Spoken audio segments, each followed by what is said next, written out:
Hello, hello, hello. How are y'all doing today? It is William Davis, our Dub D from A.P.C Photography. Welcome to our live stream today. So, today we're going to talk about, do you need a technical advisor if you are doing a live event at a venue that has their own AV team? The answer, in my opinion only, is yes.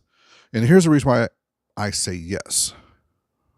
First and foremost, it's your vision, and not always do the venues understand your vision. Now, what I mean by they don't understand your vision is they do approximately 100 to 150 events a year.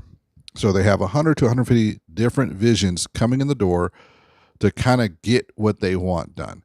And I think that's cool. I think it's a really good thing that they have that many people coming in every year. And I think that's a very positive piece for their world. Now, that means that you are one of 100 to 150 people that they are working with, including their staff, which is another 2 to 5 other people. You don't have somebody who's your advisor really there. You have someone who is trying to fit you in as one of 3 that week to 5 that week, which is good. I mean, they're going to be there. They're professional, been through a lot of repetitions, but it's not always the greatest because they're not going to be able to answer questions exactly to what you need.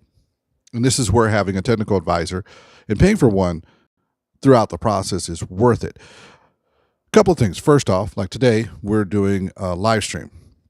Now, this live stream looks like I'm using a camera, like a webcam or something like that, which I am not. I'm actually using my Samsung S25 Ultra with a handheld microphone, an auxiliary hookup, which is done through the USB, and that's how I'm getting my audio. The reason why I did this example is that I could show you where you could be in multiple rooms or other locations and having another stream coming in to your live event, and you would want to make sure that everything coordinates well. So we could be bringing me in for a portion during your break period, say if you're doing an auction and other things to discuss why we should be doing this.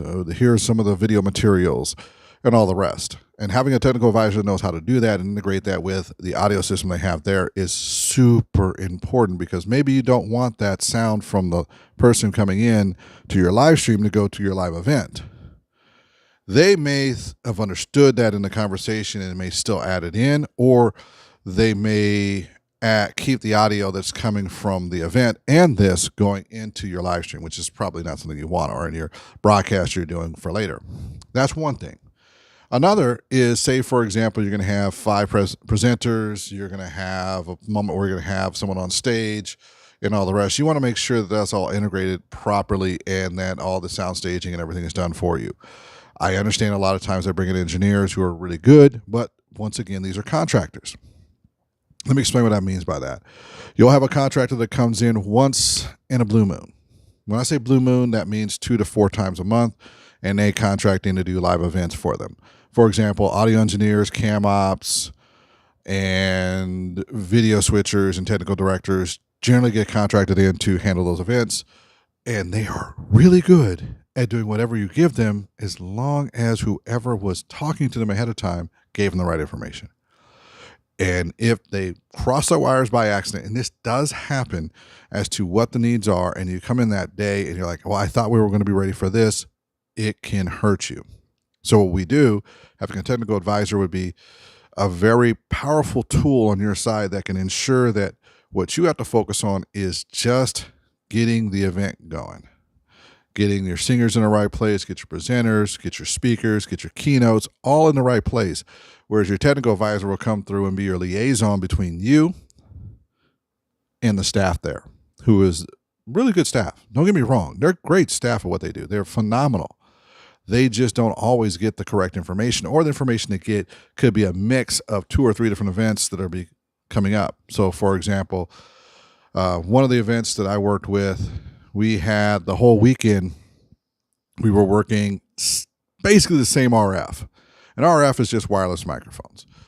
I said basically, not fully. So we had an auctioneer that comes in who is a very soft-spoken but very good auctioneer that gets a lot of work done.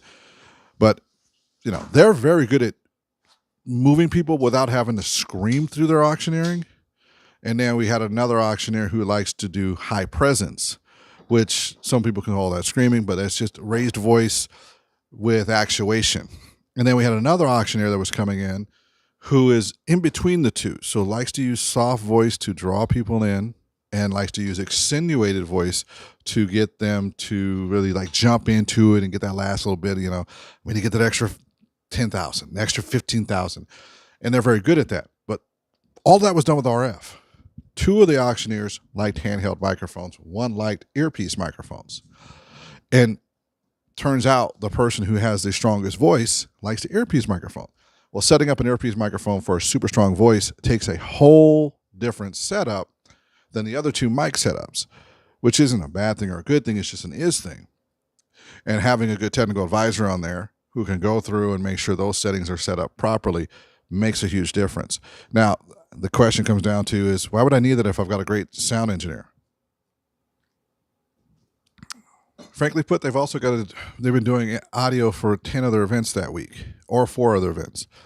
And sometimes they'll get their settings kind of messed up, and it's not on purpose, or they will think this should work great in this matrix like this, where it could just be that we just need the individual microphone set up that's not inside the matrix. It's only going to be for the auctioneer, and that's the only time we're going to use it. So should we throw it in the matrix or should we not? And that also has to go with how they were educated. So you may have someone who was educated in the 90s on audio and someone who was educated in 2014. Their two approaches for audio are entirely different, from matrix to DCAs to using buses to having microphones and having bands separated into different groups.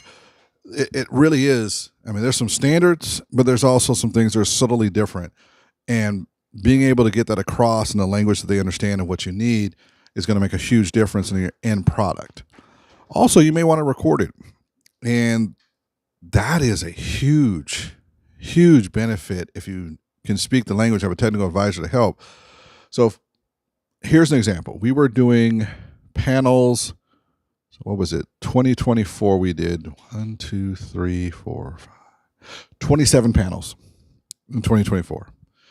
In those panels, we had judges, we had multiple people who were coming up on stage. We had anywhere between 3 to 7 panelists and 4 judges. They wanted each individual audio track recorded at the same time. They wanted a mix master or a master audio. And we were able to produce that because we had someone who understood how to use a DAW. Now, a technical director can come in and just be there to run a DAW for you. And a DAW is a digital audio workstation. And what that really is the ability to take all the sound that's coming into the digital board that you're using, or an analog board that has a digital converter built into it that lets you separate the channels, go onto a computer, use a program to individualize each channel and put the name on it and record the audio separately. Here are some of the benefits of that. For example, if you had a huge panel, well, not a huge panel. Let's just say you have a panel of 7. We've got panels like 40, so let's say a panel of 7. And someone said an amazing point at the exact same time someone did a little bit of talk over. And that happens by accident. Say, for example, someone blurted out, oh, but we could do this with this project, and it would really make project A and B gel. And at the exact same time, the other person's finishing talking about project A, going, project A is going to be finishing with this. We're just looking at solutions. And the other person goes, well, we have a great solution for it. And they overlapped each other a little bit. It's very, very hard to separate that audio if it's just done off of master. If it's done with individual track recording, then you have the option of really getting more of that in B-roll later and using it for materials for your presentation or getting in more funding to do your next large event. And that's a huge advantage of having a technical advisor who understands all these different aspects, because they can make that happen for you. Now, why do I bring this up again? It's to be a huge positive for you. We want every event to have the most success. And when you don't have all the components in complete control with you, it's best to have someone who knows how those components work to help you get what you want in the end result. Or we just did an event. Man, I need to get a hold of Mr. A. He's cool and all that. I got to get a hold of him today. I need to call him. We just did an event for them. We had their videographer coming out. What he was going to do was just use a shotgun microphone, try to get some audio, and call it good. Turns out he had the exact same recorder I have now, which is the most phenomenal piece on the planet, which is the Zoom H1 XLR. I don't for $150. This is gonna like be part of everybody's kit. Zoom was smart on this. They just know it's gonna be part of the kit, and it's gonna bring people into their Zoom. Powerful tool. And he was like, "Yeah, that'd be kind of cool if I could get good audio." I said, "Man, I got you. I got an extra bus here. I can throw all your audio on. I got an extra channel out. I can throw all the audio from the event onto there." He was super happy. And having a technical advisor who can help work in between the audio engineer and extra people that came in and videographers who are working for other people in the presentation to get either audio, video, or other from the event. And then, of course, you have an added plus. Say, for example, we get videographer A for panelist D. They let you know at the end of the day, they would love to have their own individual material. You can say yes and say, "Hey, you know what? We can do that for you." And if, frankly put, it's going to be a small fee. It doesn't have to be a large fee, but it could pay for some of the things you're looking to do, or it could just be a way of adding some extra donation to your whatever you're doing, or extra funding back to it. And so you could charge them $100, $200, $500, $1,000, whatever you want to charge them. And all you do is just say, "Hey, you're my technical advisor. How do we make this happen?" And I say yes or no, or if it's possible. And then I deal with the technical side of it, because you may not know the right term to use. And in this case here, it was just, "Can you give me a out from your mixer board? My preference would be pre-EQ'd, and I would like it to be a single channel." How they perform that is up to them, because that's going into an audio recorder. Now, had that been going into a live stream, I would be a little bit more specific. So, for example, if we had a small television station in the area say, "Hey, I would love to have the ability to stream this event, and we're going to be using YouTube for it," I'll be a little bit more specific in that case there, because then I will tell them, "I would love all the audio from the event, but can we get that as 2 requests? Number 1, we're only doing the microphones, so if you can give me that out, just the microphones. We do not need the sound from the music and the events and things like that, because we could end up losing the live stream. And number 2, if possible, I always ask for a simple bus instead of a mix." And the reason why I ask for that is if they're adjusting the mix there at the live event, they can accidentally readjust everything in the stream. Not on purpose, because the stream wasn't the primary. The stream was just a secondary we added on as a fee. And having the ability to have them do that and leave that bus completely alone, doesn't matter what they do with the matrix, it really won't affect the bus. That's a big, big benefit. Now, we're going to be calling it a day here. It's been like 14 minutes into the stream.